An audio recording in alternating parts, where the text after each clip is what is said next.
जय हिंद। काहे जुमलों पे इतना गुरूर कर है, गुरूर कर है। यही जुमला तो अपनों से दूर कर है, दूर कर है। जुमला जुमला है, धर्मा धर्मा है भला जुमला तो बुरा भी है। ये नशा कोई, ये जुमला कोई धोखा जरूर कर है, जरूर कर है।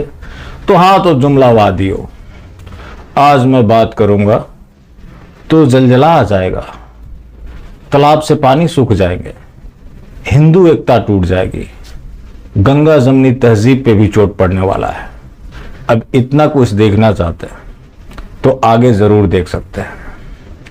बात है बेहोशी मिश्रा, वही कपिल मिश्रा और यति नरसिंहानंद सरस्वती का। अब बेहोशी मिश्रा ने शेफाली वैद्या को जवाब देते हुए जो लिखा था उसके बारे में मैंने बात की थी। शेफाली वैद्या ने उस वीडियो को कहां से लिया? कौशिक राज से। कौशिक राज किससे लिया था? एक है फॉल्ट न्यूज वाला, पंचर वाला, क्या नाम है उसका, मोहम्मद जुबैर भालू। भालू ने ट्वीट किया कि यति नरसिंहानंद सरस्वती ने इसको फेसबुक लाइव पे किया था, जिसका मैंने स्क्रीन रिकॉर्ड कर लिया। जिस बीजेपी के महिलाओं और मंत्रियों को चाहिए वो मुझे डीएम कर सकती है। वहां से ये मामला आगे बढ़ा। सोचिए कि महिलाएं उसको डीएम करें। ये जो जुबैर, अरफा खानम शेरवानी, राना अयूब, ये जो पूरा शाहीन बाग गैंग है, जो सोशल मीडिया का राष्ट्रवाद इन्हीं के इर्द गिर्द घूमता है। और आज के जो राष्ट्रवादी हैं, भैया क्या कहें, इनका क्या है कि इनके ट्वीट को स्क्रीनशॉट लेते हैं, डायरेक्ट रिप्लाई करने की भी क्षमता नहीं रखते, लेकिन मास्टर स्टॉकवादी हैं जो पूछते हैं कि चलो कोई तो एक ऐसा है जो हमारे साथ खड़ा है, तुम बताओ हम क्या करें। ये दिल तुम बिन लगता नहीं, हम क्या करें। ये दिल तेरे जुमलों के बिन लगता नहीं, ये शायद ठीक होगा। तो इनका काम क्या रह गया है कि हिंदुत्व के लिए हवाबाजी करना। मैं बार बार बोलता आया हूं, जहां हवाबाजी होती रहेगी वहां लोग मारे जाते रहेंगे। वो भी जब सत्ता पक्ष हवाबाजी करने लगे तो उसकी प्रजा के साथ बहुत बुरा होता है, जो कि हो रहा है। आज रावण भी जिंदा होता तो बहुत लोग उसके समर्थन में आ जाते हैं कि नहीं नहीं नहीं, नहीं, इसके खिलाफ कुछ मत करो वरना हिंदू यूनिटी भंग हो जाएगी। जो दलाल टाइप के लोग हैं, जो कि मौका परस्त हैं, वो हिंदू धर्म के सेनापति चुन लिए गए, जो कि हिंदू धर्म की ये विडंबना रही है कि हमेशा से जो गद्दार रहे उनको अपना नेता मानता आया, जो कभी गांधी को भी मान लिया था। और वो सिलसिला आज भी जारी है। आज भी हमारे बीच में गांधी है। आप समझ गए होंगे कि मैं किसकी बात कर रहा हूं, वही जुमला जीवी। अब ऐसी बात करने पे कुछ मास्टर स्टॉकवादी पहुंच जाते हैं। वो बोलते हैं कि मेरे जुमला जीवी को तुम बदनाम कर रहे हो। अब तुमने 2 रुपए ट्वीट के लिए सनातन धर्म को बदनाम करने की, उसको जड़ से खत्म करने की साजिश रच दी। वो सब होता रहा, तुम जयकारे लगाते रहे, लेकिन मेरे को जो लाखों का पेमेंट मिल रहा है, चाहे वो समाजवादी पार्टी हो या फिर कांग्रेस हो, सिर्फ जुमला जीवी को टारगेट करने के लिए, तो मैं करता हूं तो गलत, तुम करते हो तो सही।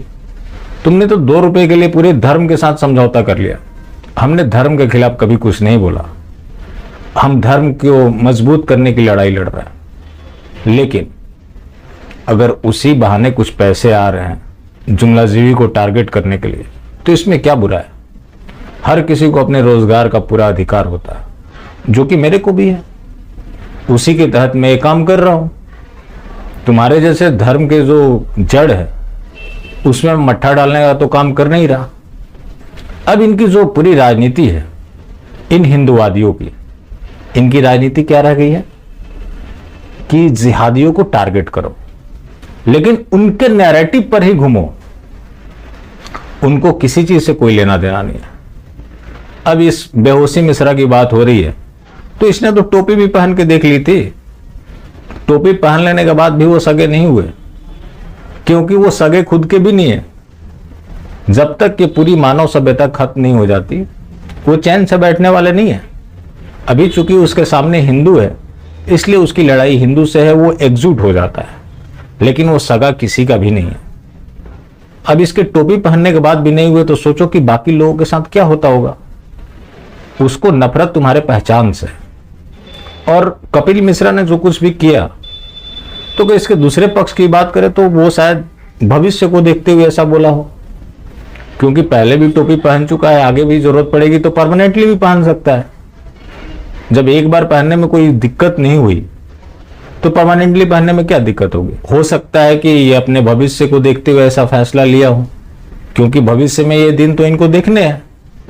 आज जो सोशल मीडिया के राष्ट्रवादी हिंदूवादी है, कल ये गोल टोपी में दिखने वाले हैं, क्योंकि जिन लोगों ने अपना जमीर बेच दिया है वही ऐसे कृत्य कर सकते हैं। स्वामी यति नरसिंहानंद सरस्वती, जिन्होंने अपनी पूरी जीवन कुर्बान कर दी हिंदुत्व की रक्षा के लिए, तुम भी उसी लड़ाई को लड़ने की दावा करते हो। लेकिन तुम्हारी लड़ाई लड़ने का मतलब क्या है? सिस्टमेटिक उनको मजबूत करो, चाहे वो फ्री कोचिंग हो या फिर सीखो कमाओ योजना हो। तमाम योजनाएं जो हैं, जिनके बारे में लगातार बात करता रहा हूं, रिपीट करने के ज्यादा फायदे नहीं है। इसके अलावा 24,000 करोड़ रुपए जो खर्च किए गए, इसी के लिए तो किए गए कि भारत एक दिन इस्लामिक कंट्री बन जाए, जो कि बीजेपी आरएसएस के नेतृत्व में अच्छे से फल फूल रहा है। इससे बात नहीं बनी तो उनके छुट भैये जो ये कपिल टाइप के लोग हैं, इनको उतार दिया गया कि तुम संतों को बदनाम करो। सोचिए, ये हिंदूवादी लोग सिस्टमेटिक रूप से तो काट ही दिए, जमीन से लगभग हिंदुत्व को खत्म कर ही दिया, क्योंकि जिन जिन लोगों से डिसएग्री करते थे सबका कैरेक्टर असैसिनेशन करके खत्म कर दिया। अब एक संत बचे हैं, इनके पीछे भी पड़े, क्योंकि इनको लगता है कि इस संत को भी मिटा देते हैं तो हमारा रास्ता साफ हो जाएगा और हम जिहाद को गाली देते रहेंगे और हिंदुओं से वोट लेते रहेंगे और जिहाद को मजबूत करते रहेंगे, ताकि जिहाद मजबूत होता रहेगा, वो हिंदुओं को प्रताड़ित करता रहेगा और प्रताड़ित हिंदू हमें वोट करता रहेगा। यही इनकी राजनीति है। वरना ये जो मोहम्मद जुबैर है, इसका काम क्या है? फैक्ट चेकिंग के नाम पे प्रोपेगेंडा चलाना। ये लोनी वाले मामले में भी फंसा था, जो जय श्री राम के नारे को लेकर कंट्रोवर्सी हुआ था कि उसे जबरदस्ती बुलवाया गया था।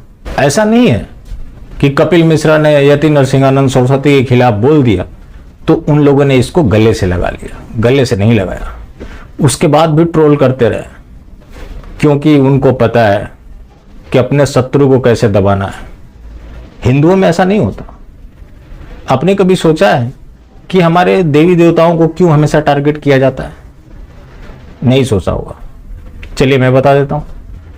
इसके पीछे सीधा वजह है कि हमारा विरोध लंबे समय तक नहीं चलता, और हम जिसके प्रति भी विरोध करते हैं वहां हमारी आम सहमति नहीं होती। ऐसे लोग जो साधु संतों के खिलाफ है, इनको इस तरह से आप कुचलें कि दोबारा कोई बोलने की हिम्मत भी ना कर पाए, तब ये सारी चीजें रुकेंगी। वरना कोई भी छुट भैया आता है, कुछ भी बोलकर चला जाता है। ये जो पूरा शाहीन बाग गैंग है, उसके लिए ये राष्ट्रवादी सरकार हमेशा खड़ी रहती है। ये लोग सिलेंडर पहुंचवाने वाले लोग हैं।